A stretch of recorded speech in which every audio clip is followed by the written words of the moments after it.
Que a paz do Senhor esteja com todos. Eu falei para o Lucas ali agora há pouco que quando ele começar a pregar, né? O Lucas da D. Falei para ele assim: Lucas, quando você começar a pregar, você vai ver como que é bom quando o louvor canta todas as músicas falando daquilo que você vai pregar. Dá um alívio. Você fala assim: não, acho que é isso mesmo que é para pregar hoje. E hoje, graças a Deus, o Senhor nos abençoou aqui com uma palavra que nós vamos falar mais um pouco sobre eternidade. Amém? Glória a Deus. Querido, se você tem uma Bíblia aí na tua mão, abra em Romanos no capítulo 7. E nós vamos ler a partir do versículo 15. E esse trecho vai falar um pouco, não sobre a eternidade, mas sobre a nossa vida aqui nessa terra, das nossas lutas diárias contra o pecado. Mas no finalzinho do trecho que nós vamos ler, a gente vai ver algo ligado sim à eternidade, tá? Então é por aqui que a gente vai começar a meditar nessas verdades bíblicas que nós vamos ver hoje, em nome de Jesus. Quantos dos irmãos acharam Romanos? Se você tiver alguma dificuldade, eu digo para você que Romanos, você vai lá no Novo Testamento, está nos primeiros livros do Novo Testamento ali. Então você vai lá no Novo, Mateus, Marcos, Lucas, João, Atos e Romanos. É isso, né? Tá certo. Então você vai achar lá no sexto livro do Novo Testamento. Romanos capítulo 7, versículo 15 diz assim: pois não compreendo o meu próprio modo de agir, porquanto o que quero, isso não pratico, entretanto o que detesto, isso me entrego a fazer. Ora, se faço o que não desejo, tenho que admitir que a lei é boa. Nesse sentido, não sou mais eu quem determina o meu agir, mas sim o pecado que habita em mim. Porque sei que na minha pessoa, isto é, na minha carne, não reside bem algum, porquanto o desejar o bem está presente em meu coração, contudo não consigo realizá-lo. Versículo 19: pois o que pratico não é bem, não é o bem que almejo, mas o mal que não quero realizar, esse eu sigo praticando. Ora, se faço o que não quero, já não sou mais eu quem realiza, mas é o pecado que reside em mim. Assim, descubro essa lei em minha própria carne. Quando quero fazer o bem, o mal está presente em mim. Pois no íntimo da minha alma, tenho prazer na lei do Senhor. Contudo, vejo uma outra lei agindo nos membros do meu corpo, guerreando contra a lei da minha razão, tornando-me prisioneiro da lei do pecado, que atua em todos os meus membros. Miserável homem que sou, quem me libertará deste corpo de morte? Graças a Deus, por Jesus Cristo nosso Senhor, de modo que eu mesmo, com razão, sirvo a lei de Deus, mas com a carne, a lei do pecado. Querido, nós sabemos que o diabo ele é o tentador, sabemos que ele é tentador porque ele tentou até o próprio Jesus, e a gente tem isso na memória. Mas o que nós vemos aqui, e confirmamos até com outras passagens bíblicas, é que o pecado ele habita em nós. Então muitas vezes quando a gente erra, não podemos colocar a culpa no diabo. Muitas das vezes o diabo não tem culpa sobre o nosso erro. Ele, lógico que vai ficar feliz quando você tropeçar. É ele quem vai pôr as oportunidades de tropeço na sua frente. Mas o mal não está nele. Ele é o próprio mal, mas o mal está em mim e está em você. E esse mal está em nós por causa da semente pecaminosa de Adão e Eva, lá no jardim. Desde quando o homem errou, há uma semente de pecado em nós. E essa semente de pecado, ela quer voltar à vida a todo tempo. E por isso, quando a gente se batizou nas águas, a gente matou um velho homem. Quem que é esse velho homem? A gente matou o primeiro Adão que há em nós. A gente matou o homem pecaminoso, o homem promíscuo, o homem malvado, o homem que ofende a Deus. Esse homem a gente matou no batismo das águas. Só que pensa num cara que quer ressuscitar a todo momento. Pensa numa pessoa que parece que tem 7 vidas. Parece gato. E, na verdade parece que tem muitas, né? Por quê? Porque depois mesmo de batizado nas águas, a gente não fica livre, isento de tentações e fala assim: agora nunca mais peco. Lógico, todo mundo sabe disso. E o que eu acho interessante, o apóstolo Paulo falando a nós aqui, é que cada um parece que tem um pecado em específico que ele precisa combater. Às vezes, alguns de nós não temos problema com os vícios, por exemplo. Eu não fumo, eu não bebo, eu posso tomar banho numa banheira de conhaque, do que for, que não vai dar problema nenhum. Eu posso trabalhar numa loja de bebida, que não vou ter vontade de nada disso, eu não gosto, não quero. Mas vai ter problema com avareza, por exemplo. Outro não vai ter problema com avareza, vai ter problema com impurezas, com promiscuidade. Vocês estão me entendendo, gente? Eu sei que cada um de nós tem um pecado que habita em nós que vai ser mais difícil de combater. Às vezes a gente é orgulhoso, às vezes a gente tem um superego, às vezes a gente acha que é mais do que a gente deveria ser. Cada um vai ter um pecado para combater. E aí o que nós podemos fazer, querido? Ou melhor, o que nós não podemos fazer é olhar para o pecado do outro e achar que o dele é pior que o meu. Por que nós agimos às vezes sem misericórdia com as outras pessoas? Porque o pecado dele é diferente do meu. Aí eu olho pro cara que adulterou e eu falo assim: que sem vergonha, hein? Esse tipo de coisa eu não faria com a minha mulher, não. Tá, mas e a avareza? E a mentira? Tenho certeza, cada um de nós tem um pecado que habita em nós e que quer a todo momento nos roubar do Senhor. Queridos, tem duas coisas que acontecem com muita frequência comigo quando eu erro. Nos meus momentos de arrependimento, eu me motivo ainda mais para orar pelos meus filhos para que eles sejam mais santos do que eu. Essa é uma reação quando eu erro. Porque quando eu erro e depois eu sinto a tristeza do pecado que habita em mim, que agiu em mim, eu quero que os meus filhos não passem por isso. Eu quero que eles vençam cada vez mais os pecados que eu sei que já habitam neles também. E uma outra coisa que eu fico assim desesperado é desejar pela eternidade. Porque no corpo glorificado a gente já não vai ter mais esse corpo pecaminoso. Então quando eu erro e eu me arrependo, eu fico orando falando: Senhor, quando que vai acontecer esse dia que a gente vai se encontrar com o Senhor para a gente se livrar desse corpo de morte? Porque foi assim que o apóstolo Paulo encerrou esse trecho. Ele falou assim: gente, eu quero fazer o bem, mas o bem que eu quero fazer eu não faço. O mal que eu não quero fazer, este eu pratico. Quem me livrará do corpo dessa morte? Era o desespero de Paulo também. Um homem que queria viver uma vida de santidade, porque esse tem que ser o objetivo de qualquer cristão. Se você anda com o Senhor, tem que ser pelo menos uma meta para você. Pastor, é muito difícil você ser perfeito, caminhar com o Senhor em santidade. Pode ser difícil, mas não pode ser impossível. Aos nossos olhos não pode ser impossível, porque o Senhor nos pediu para fazer. E se Deus pediu para fazer, Ele não é injusto de pedir algo para mim e para você que não seja possível realizar. Deus, eu tenho certeza, não daria um saco de cimento para uma criança carregar. E é por isso que a Bíblia fala que não há nenhuma tentação que veio sobre nós que seja sobre-humana. Por isso que a Bíblia fala: vocês não combateram o pecado até o sangue ainda.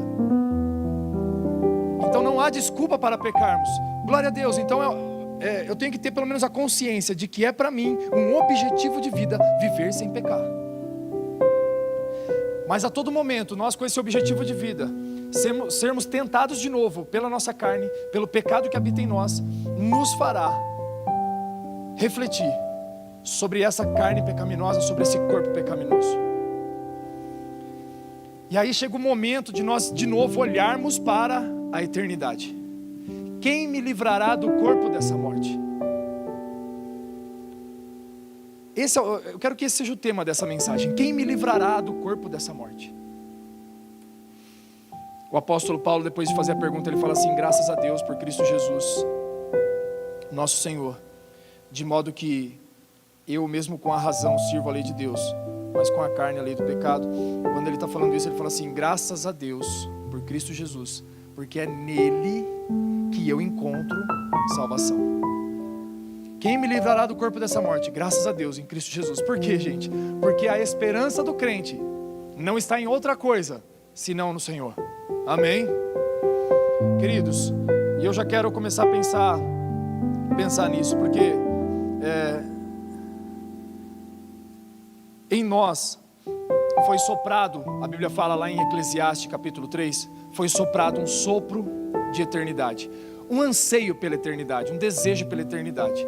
Então é muito comum alguns, eu não sei como chamam, mas sociólogos ou antropólogos, pessoas que estudam comportamento humano, como sociedade, eles às vezes vão em alguns lugares mais remotos assim, e eles descobrem, teve um estudo que foi feito, né? Eles descobrem que o homem tem uma necessidade de adorar alguma coisa. O homem tem uma necessidade de cultuar alguma coisa que seja acima dele. Então mesmo em um lugar onde não chegou a palavra de Deus, onde as pessoas não conhecem o Senhor, não sabem que existe um eterno, eles criam um Deus para si. Nós não fomos chamados para criar um Deus para nós também, amém? Nós fomos chamados para conhecer o Deus que é eternamente, glória a Deus. E eu digo isso porque cada um faz um Deus segundo as suas próprias expectativas e segundo as suas próprias experiências, né? Tem gente que faz um Deus hippie assim, né? Não, Deus é paz e amor. O outro faz um Deus que é um carrasco. Não, Deus é justiça e é chicote e é fogo consumidor. Cara, Deus é justiça, Deus é amor, Deus é os dois. Entenda Deus de uma forma completa. Isso é impossível, né? Mas se esforce para isso.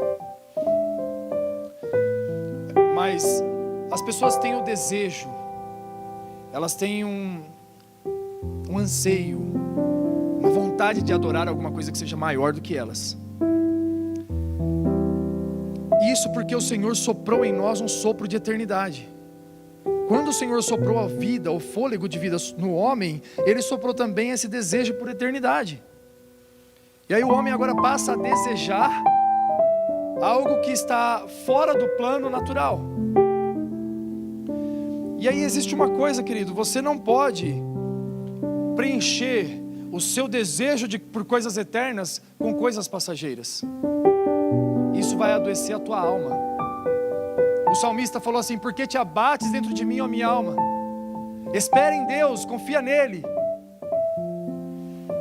O salmista falou isso porque ele estava passando um momento de angústia, de tristeza, mas ele trouxe uma solução para aquela tristeza. Espera no Senhor, confia nele e Ele fará. Em breve Ele vem.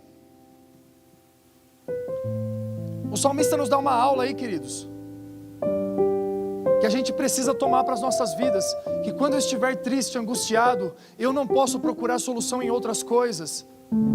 E hoje em dia, o salmista não tinha essa oportunidade que nós temos hoje, mas meu irmão, quantas vezes você esteve assim, entediado, você fala assim: o que eu vou fazer? Aí você começa a ficar até meio angustiado. Alguém já passou por isso, queridos? Uma vez uma irmã falou para a Pri assim, falou: ô Pri, ora por mim, que eu estou sentindo uma angústia, uma tristeza muito grande. Eu falei para a Pri, falei assim: não ora, fala para ela orar. Isso é Deus chamando ela para um lugar de oração. Por quê? Porque ela estava começando a sentir um desejo por eternidade. Sabe aquela coisa de Neemias? Vocês lembram de Neemias, quando o rei viu Neemias triste, falou assim: Neemias, eu nunca te vi assim, por que você está triste desse jeito? Ele falou assim: porque os muros da cidade estão destruídos. Porque Neemias tinha uma tristeza que movia ele. A palavra de Deus fala que há uma tristeza que vem do mundo e há uma tristeza que vem de Deus. A que vem do mundo opera para a morte, mas a que vem de Deus, ela opera para a salvação. A tristeza que Deus coloca em você, meu irmão, é para te levar para um lugar de oração de novo. A tristeza que Deus coloca em você é para você se voltar para Ele de novo. Só que nós temos um problema, a gente vai para o Netflix, cara. Quando dá tristeza, a gente vai para um jogo no celular. Quando dá uma tristeza, a gente arruma um serviço para fazer. Quando dá uma tristeza, a gente arruma qualquer coisa, mas a gente não volta para o Senhor. E é por isso que a gente está depressivo, por isso que a gente tem crise de ansiedade, por isso que a gente está doente na alma, por isso que a gente está doente na mente. Porque a gente está dando resposta errada à tristeza que Deus colocou em nós. Ele colocou em nós um desejo pela eternidade. Ele colocou em nós um anseio por Ele. Ele colocou em nós uma tristeza que te move. Agora o que eu preciso fazer com ela? Eu preciso me voltar para Ele, para ser curado dessa tristeza nele.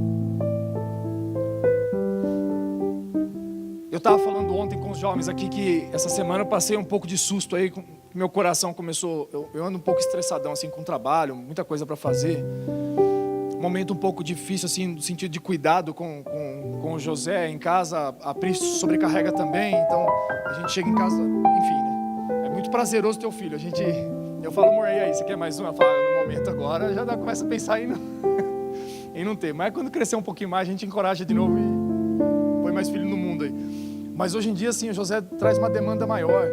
Então a gente chega em casa cansado e continua naquela correria. Enfim, meu coração começou a bater de um jeito diferente. Esses dias comecei a sentir dor, sei lá, um aperto, uma coisa esquisita no meu coração. E eu fiquei o dia todo com isso, assim, a manhã toda com isso, e aquilo não ia embora. E eu falei para o Felipe várias vezes, falei, cara, meu coração não está legal, cara. E hoje eu estou bem, eu estou feliz, cara, hoje não tem problema, hoje as coisas estão dando certo hoje, cara. Não tem nada de errado hoje, mas eu não estou bem, cara. Ele falou, ixi, mano, você tem que olhar isso aí, procurar um médico, né? Alguma coisa assim, o Alemão. Mas eu me lembrei de uma coisa que eu tinha ouvido do pastor Lucinha esses dias na internet. Eu estava rodando lá, apareceu para mim, o pastor Lucinha estava falando assim, teve uma coisa que eu aprendi a fazer. Quando eu começo a me sentir muito pressionado por alguma coisa, eu falo assim, Senhor, eu sei que o teu fardo é leve e o teu jugo é suave. E aí eu começo a repetir isso, fardo leve, jugo suave, fardo leve, jugo suave. Aí eu estava conversando com o Alemão, teve uma hora que a gente parou de falar, ele dirigindo, eu do lado. Aí quando a gente parou, baixou o vart em todo mundo, ficou quieto, né? Ninguém falou nada. Aí eu fechei os olhos e comecei a orar. Falei, Senhor, o teu fardo é leve, o teu jugo é suave. E sabe, gente, o meu coração naquele momento não foi curado pelo Senhor. Mas eu comecei a clamar e falar isso várias vezes, e tomar posse dessa verdade do Senhor. Eu falei assim, eu troco o fardo com o Senhor. Tem um fardo do Senhor que é leve para mim. E eu comecei a tomar aquilo para mim. E aí eu fui me acalmando. No final do dia eu estava bem. No final do dia meu coração já voltou ao normal. Mas querido, muita gente no momento desse já vai procurar um médico antes de procurar o Senhor. Não tem nada de errado em procurar um médico, não tem nada de errado em procurar um psicólogo. A gente até recomenda que você se cuide, tá? O apóstolo Paulo dava receitas médicas da época para Timóteo. Falou assim, Timóteo, para você é bom que você tome um pouco de vinho, porque você tem problema no estômago, vai te ajudar. Isso não é nada espiritual, cara. Isso é um conselho para cuidar do corpo. Então não tem nada de errado com isso. Procure sim profissionais, mas eu digo uma coisa para você, antes de você procurar os homens, procure o Senhor. Porque muitas vezes o Senhor está te chamando para um lugar nele. Muitas vezes as situações que você está vivendo está te chamando para um lugar no Senhor. Amém, queridos? Para nós que estamos no Senhor, há um contentamento disponível. As pessoas lá no mundo, a gente conhece pessoas assim, de ouvir falar, né? Eu não sou amigo, não sou do ciclo de amizade dessa pessoa que eu pensei agora aqui. Mas tem um cara aqui em Jundiaí, dono de uma empresa que tem vários patrimônios. Ele tem uma renda mensal de R$2 milhões na conta. Todo mês cai lá, R$2 milhões de aluguel, de serviço, de empresa. Mas esse cara, quando ele vai num restaurante com alguns amigos meus que são amigos dele, ele não tira a carteira esperando que alguém pague. O cara é tão pobre que se tirar o dinheiro dele não sobra nada. Só tem o dinheiro, cara. E o que as pessoas fazem lá fora, não aqui? Nós somos do Senhor. Elas vivem correndo atrás do vento. Corre. Eu tenho um carro, mas esse carro não tá bom, vou comprar um carro melhor. Aí eu saí de um Palio, fui para um sedanzinho, um Corolla mais antiguinho assim. Mas agora esse Corolla está muito antigo, vou pegar um outro novo. Aí pegou o novo e falou assim, mas esse carro é muito baixo, vou pegar um mais alto. Aí pegou uma BMW grandona. Não tem nada de errado com isso, porque está tudo certo se você tem condições de fazer. O problema é colocar a sua esperança, a confiança de que você vai estar feliz e contente quando você tiver isso. O problema está em nós sermos escravos dessas coisas. E quando que você é escravo? Quando você acha que depende de você casar para você ser feliz, quando depende de você ter um carro melhor para você ser feliz, quando depende de você mudar de casa para você ser feliz. É isso que não pode acontecer. Para você ser feliz, você precisa ter o Senhor, querido. Para você ser contente, você precisa ter o Senhor. O contentamento está no Espírito Santo, não está em coisas. Nós cantamos aqui que nós não vamos nos importar com as coisas daqui, amém? O Senhor te dará muitas coisas, eu creio. Eu quero que você seja próspero, eu quero que você tenha muito, irmão. De verdade, eu quero te ver crescendo. financeiramente, mas eu nunca quero ver você dependendo de coisas para ser feliz, porque você nunca vai ser. Porque o homem não se contenta com coisa. Um esquilo, quando ele enche a casinha dele de nozes, ele para de colher. Fala, já tá bom, já tenho o que eu preciso, meu estoque está feito. O homem nunca para. E esse é um problema. É depositar contentamento em outras coisas. O que o apóstolo Paulo falava? Filipenses no capítulo 4, versículo 11 diz assim: não vos declaro isso por estar necessitado, porquanto aprendi a viver satisfeito sobre toda e qualquer circunstância. Repita comigo: viver sobre toda e qualquer circunstância. Sei passar bem em necessidade e sei andar com fartura. Agora eu vou aqui, aprendi o mistério de viver feliz em todo lugar e em qualquer situação, esteja bem alimentado, ou mesmo com fome, possuindo fartura, ou passando privações, tudo posso naquele que me fortalece. O apóstolo Paulo era um homem que tinha entendimento de eternidade, queridos.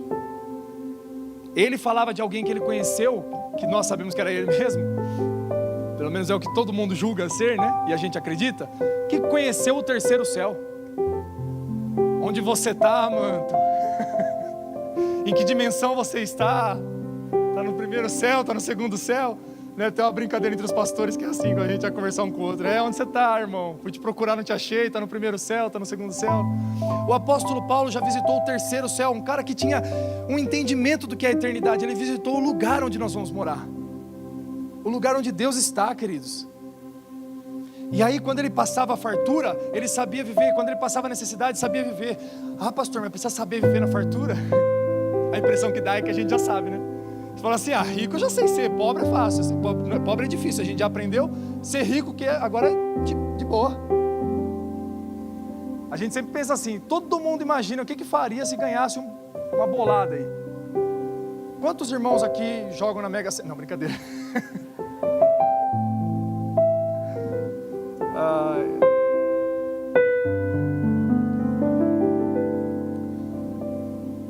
Quando todos nós temos um plano para quando ganhasse uma bolada, você fala assim, eu já sei o que fazer. Se eu ganhasse 3 milhões, se eu ganhasse 10 milhões, se eu ganhasse, eu sei o que fazer, eu sei. Ninguém pensa assim, e se eu passasse necessidade, se virasse um mendigo amanhã, como que ia resolver tudo? A gente sempre cria esperança de estar num lugar de riqueza, né? E parece que é mais fácil viver lá, mas eu digo uma coisa para vocês, é um lugar perigoso. Em Provérbios, eu acho que no capítulo 30, alguma coisa assim, ali no final de Provérbios tem uma passagem que o autor fala alguma coisa parecida com isso. Não permitas que eu tenha muito para que eu não me perca. Aquele homem sabia quem ele era. O pecado que habitava nele era exatamente a escravidão com o dinheiro, com as coisas passageiras, com as coisas terrenas. E sabe, queridos, olhando para essa passagem, eu lembro de Judas, por exemplo. Esse homem que escreveu Provérbios era muito sábio em falar que não queria passar correr o risco de se perder por causa do dinheiro. Mas Judas vendeu Jesus por dinheiro. Amém? Judas vendeu Jesus por dinheiro. Tá. E o cara era o que no ministério de Jesus? Tesoureiro. Que coisa, né? Quando Jesus coloca Judas para ser tesoureiro, ele que tem problema com dinheiro deveria falar para Jesus, Jesus, eu não lido bem com esse trem não, me afasta desse negócio de dinheiro aí, que vou mexer com o dinheiro dos outros, isso aí para mim é problema, e eu não sei ver dinheiro dos outros que dá vontade de pegar. É que nem colocar um pedófilo para cuidar do ministério infantil, não tem como. Então, queridos, quando a gente olha para Judas e vê que ele não abriu seu coração para o Senhor, ele acabou caindo no seu pecado e morreu nele. Já aquele homem de Provérbios sabia. E o que a gente tira de lição em tudo isso aqui? Foi o que eu já falei, não tem nenhum problema ter. O problema é você depositar a esperança de contentamento nessas coisas. E o apóstolo Paulo fala que sabe viver no muito, porque mesmo no muito, ele não se desviava do Senhor. Alguns estudiosos dizem que o apóstolo Paulo era um homem de família rica. Ele é um homem de família tradicional. Por isso ele sabia fazer tendas, porque isso era comum de famílias comerciantes mais ricas da época.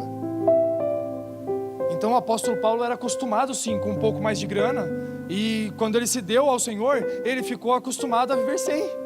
Passou nudez, passou frio, passou fome, enfim, uma série de problemas.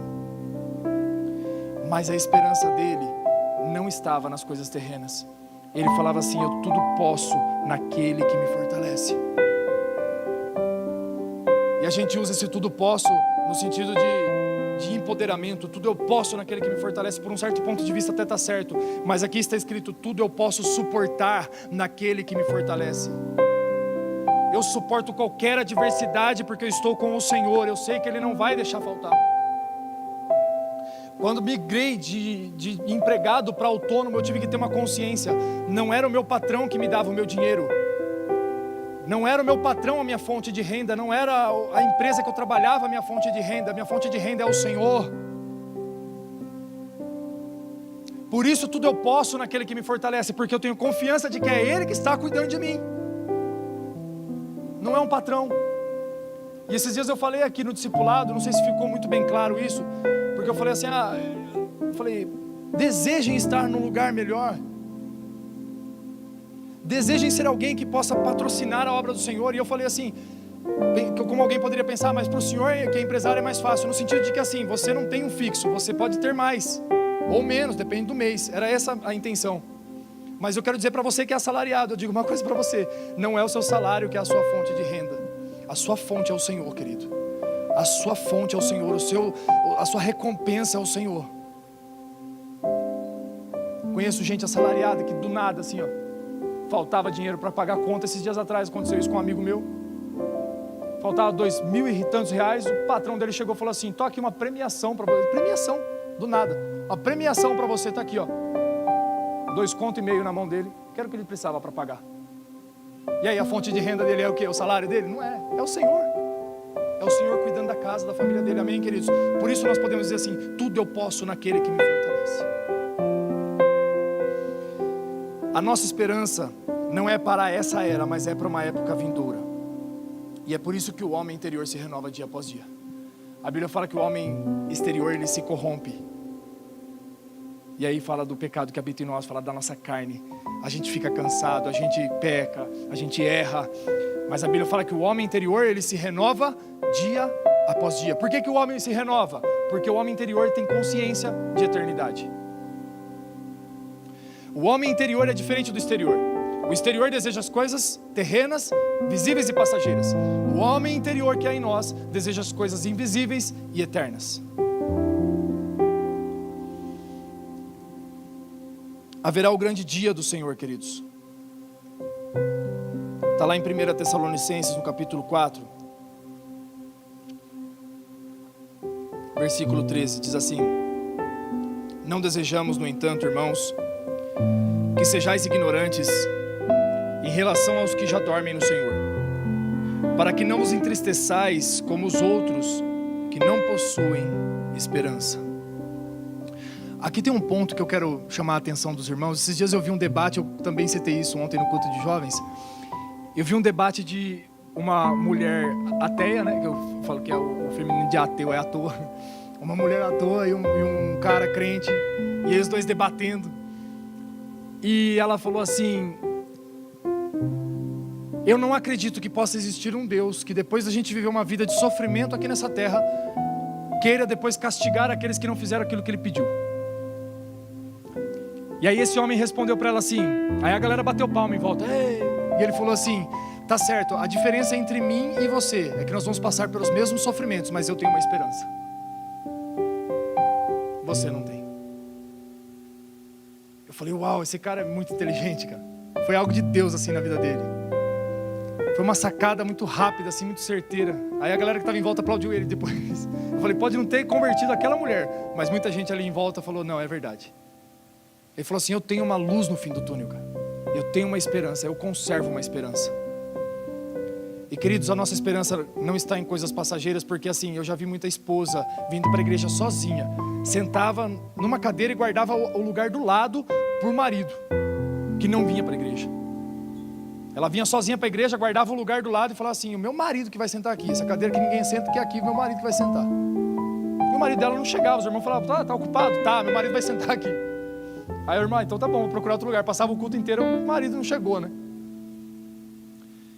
E aí essa mulher orou e buscou, e olha só qual que era a esperança dela, a motivação de vida cristã dela, que o marido se convertesse. Aí adivinha, um dia, o Senhor veio com uma obra de salvação, o marido se converteu. O que aconteceu com a mulher? Se desviou. Se desviou por quê? Porque a meta de vida dela era o marido converter. E o pior de tudo, ficou com ciúme do marido com a igreja. Porque daí o marido começou a se converteu de verdade, começou a se doar para a igreja. Aí ele queria estar todo culto, ele queria trabalhar na igreja, ele queria cuidar das coisas que estavam faltando. Aí a mulher ficou doida, falou assim: não, mas também não era para tanto assim. Aí a mulher se desviou. Por quê? Porque a esperança dela estava em coisas passageiras. Por isso que nós conservamos uma fé, querido, que não vai nunca nos tirar dos caminhos do Senhor, porque a minha esperança não está em coisas passageiras. Minha esperança está no Senhor, está na eternidade. E enquanto esse lugar não chega, eu estou firme no Senhor, querido. Nada vai me tirar dele, porque é nele que eu estou firmado, não é em coisas. Nossa esperança está nele. Então, não desejamos, no entanto, irmãos, que sejais ignorantes em relação aos que já dormem no Senhor, para que não vos entristeçais como os outros que não têm esperança. Porquanto, se cremos que Jesus morreu e ressuscitou, da mesma maneira devemos crer que Deus, por intermédio de Jesus, trará juntamente com ele os que nele faleceram. Versículo 15: afirmamos a todos vós, pela palavra do Senhor, que nós, os que estivermos vivos, quando se der o retorno do Senhor, certamente não precederemos os que dormem nele. Pois dada a ordem com a voz do arcanjo e o ressoar da trombeta de Deus, o próprio Senhor descerá dos céus, e os mortos em Cristo ressuscitarão primeiro. Logo em seguida, nós, os que estivermos vivos sobre a terra, seremos arrebatados como eles, nas nuvens, e para o encontro com o Senhor nos ares, e assim estaremos com Cristo para sempre. Consolai-vos, portanto, uns aos outros com essas palavras. Como o pastor Eudes pregou aqui semana passada, quer consolo, irmão? Vai para a palavra. Aqui, ó. Se a tua esperança estiver na palavra, você tem consolo. Se você obedece a palavra, você tem consolo, como o pastor falou aqui na semana passada. Porque o apóstolo Paulo termina assim: consolai uns aos outros com isso, que nós nos encontraremos com o Senhor nos ares. E é esse dia que a gente deseja. Mas a nossa espera não pode ser uma espera irresponsável. Porque eu já vi crente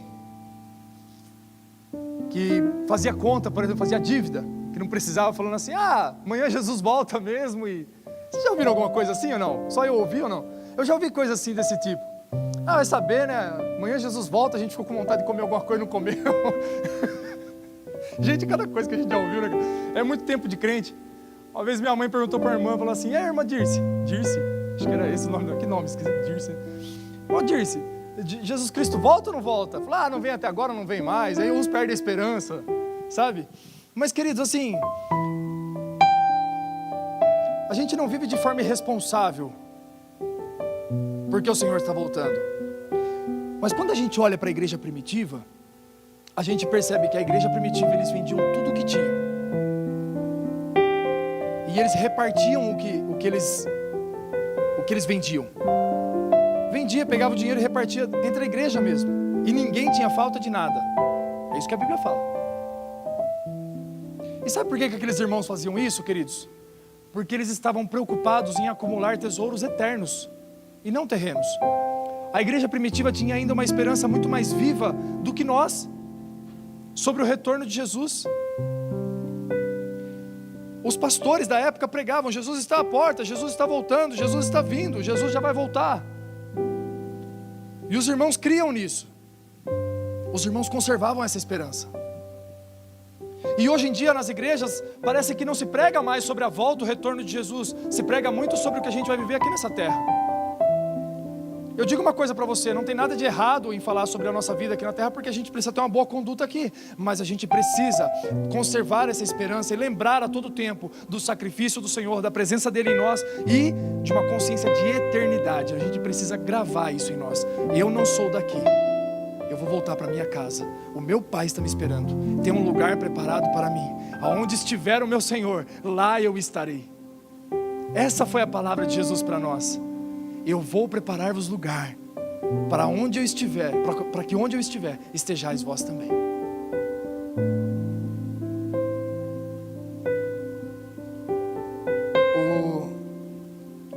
A nossa espera no Senhor, ela não é irresponsável, porque nós podemos participar do plano do Senhor.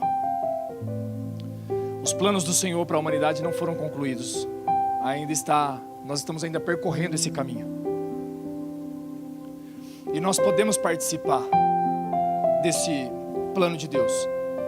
Mateus no capítulo 24, versículo 14 diz assim: e este evangelho do reino será pregado em todo o mundo habitado, como testemunho a todas as nações, então chegará o fim. Queridos, vamos memorizar isso?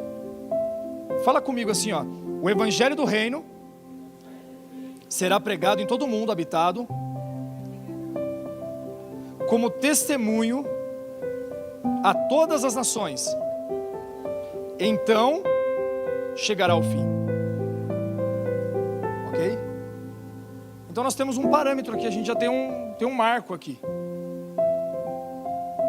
que quando todas as nações forem alcançadas pelo evangelho, e não quer dizer que todas as nações vão aceitar Jesus, na verdade todos precisam ter uma oportunidade de dar uma resposta. E eu vejo que Jesus, ele olha para a humanidade assim, de uma forma geográfica mesmo, separado, cidade por cidade. Porque Jesus falou assim: ai de ti Betsaida e pobre de ti Corazim, porque se houvesse os milagres que existiram em vocês, aí no meio de vocês, lá em Sodoma e Gomorra eles teriam se convertido, mas vocês não se converteram, por isso haverá um maior rigor no juízo final para vocês do que para eles. Deus olha para uma cidade, depois que Ele traz a palavra dEle, porque a palavra do Senhor manifesta em qualquer lugar, é um aumento da graça de Deus sobre aquele lugar, mas se você der uma resposta errada sobre a palavra de Deus, é também um aumento de juízo. Porque ao que muito foi dado, muito será cobrado. Então o que precisa acontecer é que as cidades sejam alcançadas, as nações sejam alcançadas, para que elas possam dar uma resposta, se elas querem Jesus ou não. E aí quando todo o mundo, é isso que Jesus falou, quando o evangelho for pregado em todo o mundo, chegará ao fim. Nós fomos esses dias lá no Vale da Bênção, né? Alguns irmãos foram já a primeira vez quando eu não fui, e aí agora pela segunda eu estive com os irmãos. E ali a gente vê os missionários, né? Que se dão para a obra. Eles não são patrocinadores, intercessores, eles são a obra do Senhor em outros países. E eles vão para lugares assim, só lugarzinho bom, né, pastor? É Paquistão, é uns negócios assim, é na Síria, é só onde tem tiro, guerra, bomba, fome. Pensa nos irmãos parrudos, cara, uns irmãos corajosos, que a gente olha, a gente se inspira. Só que muitos de nós vamos para lá e a gente fica pensando assim: meu Deus, eu não faço nada. Meu Deus, e assim, é muito bom você olhar para aqueles irmãos e pensar isso mesmo, que você precisa melhorar e precisa fazer mais para o Senhor. Eu acho que não tem nada de errado nisso, mas a gente não pode desejar fazer o que eles fazem, sendo que nós não fomos chamados para fazer aquilo, porque se nós estivéssemos lá fazendo o que eles estão fazendo, nós não estaríamos fazendo aqui. E aí esse irmão que está aí do seu lado, pode ser que não tivesse sido alcançado pelo evangelho, porque o pastorzão não estava aqui, estava lá. Agora, lógico que a gente entende que o Senhor sempre levanta outro, a obra do Senhor vai acontecer de qualquer forma, mas precisa de alguém aqui também, é isso que eu estou dizendo, tá bem? Glória a Deus, gente. Precisa de alguém aqui, então esses irmãos servem de inspiração para nós, querermos fazer mais para o Senhor, aqui mesmo, na nossa casa, onde a gente está fazendo. Apesar de, né, o pastor Eudes está sendo enviado aí daqui a um tempo, né, pastor? Pastor Eudes está sendo enviado, né? A gente entra em mais detalhes depois, não sei se pode falar, né? Mas, gente, a gente pode participar, e é por isso que a nossa espera no Senhor não é irresponsável, porque a gente tem que participar. A Bíblia fala que é possível apressar a volta do Senhor. Como que eu apresso a volta do Senhor? Quando todo o mundo for alcançado pelo Evangelho do Reino, chegará ao fim, então para apressar a volta do Senhor, eu preciso pregar o Evangelho. Amém ou não amém? Tem uma conta que foi feita por um homem que falava sobre discipulado 1 a 1, que ele falou assim, que se um crente ganhasse um discípulo por ano, o mundo todo seria evangelizado em 8 anos. Porque trabalha com uma multiplicação. Porque quando eu gero um crente comum, ele não vai gerar outro crente. Mas quando eu gero um discípulo, ele gera outro discípulo. E isso é uma verdade bíblica, porque o Senhor falou, ide e fazei discípulos. Não é ide e fazei membros de igreja. Ide e encher a igreja no domingo de manhã. Ide e colocar um telão de LED para poder encher a igreja no domingo à noite. Jesus falou isso? Não. Jesus falou o quê? Ide e fazei o quê? Discípulos. Por quê? Porque discípulo vai gerar outro. Então se a gente fizer a nossa parte, de cada um aqui ganhar um para o Senhor, por ano, e esse um for treinado por nós para ganhar outro, a gente está fazendo a nossa parte. Então a gente não participa e não espera o Senhor de uma forma irresponsável, a gente participa com comprometimento. Amém, queridos? Eu quero encerrar essa mensagem dizendo o seguinte: o pior castigo que alguém pode receber, o pior castigo que um homem pode viver, é a ausência plena de Deus, a ausência total de Deus. Eu acredito que esse vai ser o pior castigo de quem estiver condenado na morte eterna. Estará afastado do Senhor para sempre. Foi o que Jesus sentiu na cruz do Calvário, quando o pecado da humanidade estava sobre ele. Falou assim: Pai, por que me abandonaste? Porque o pecado estava sobre ele. Essa vai ser a maior condenação. Não tem castigo pior do que o homem viver sem Deus. Uma ausência plena, completa de Deus. Vai ser uma tristeza sem fim. Vai ser uma tristeza sem consolo. Nunca vai ter solução. Mas a maior recompensa que alguém pode ter é estar na presença de Deus de eternidade em eternidade. E o apóstolo Paulo fala lá em Coríntios 13: agora, portanto, enxergamos apenas um reflexo obscuro, como em um material polido. Entretanto, haverá o dia em que veremos face a face. Hoje conheço em parte, então conhecerei perfeitamente, da mesma forma como eu também sou conhecido. Querido, a maior recompensa que a gente pode ter é nos encontrarmos com o Senhor, vivermos com Ele, na presença dEle, e ver o nosso Senhor face a face. Ali não haverá mais choro, não haverá doenças, não haverá tristeza, não haverá pecado, não haverá mais motivo. Se a gente chorar, vai ser só aquele choro de alegria, pastor Eudes. Senão, pastor Eudes, né, como que eu vou fazer para lá no céu, né, pastor Eudes? Pastor Eudes fala assim: não vai ter choro. Mas aí não tem graça também. Pastor Eudes, acho que o choro que o senhor chora vai ter, viu? Eu acho que esse vai ter um choro de alegria, assim, de regozijo, de amor pelo Senhor, de uma paixão, de um coração inflamado por Deus, amém? Acho que vai ser esse o único. Mas a gente vai desejar fazer o que os anjos estão fazendo, desde quando a gente vê lá no Antigo Testamento, e depois a gente vai ver lá no Apocalipse, eles estão fazendo a mesma coisa. Santo, santo é o Senhor dos exércitos. Santo, santo, santo é o Senhor dos exércitos. Toda a terra está cheia da sua glória. Queridos, a nossa recompensa vai ser essa. A gente vai estar num culto que nunca vai acabar. A gente vai estar num culto que não vai acabar. E é um culto que a gente não vai precisar ficar criando estratégias, meios e tomando cuidados para que a presença de Deus se manifeste. Ela vai estar lá já. É ela que vai nos mover para este culto, amém, queridos? Então é aí que está a minha esperança. É aí que está a sua esperança.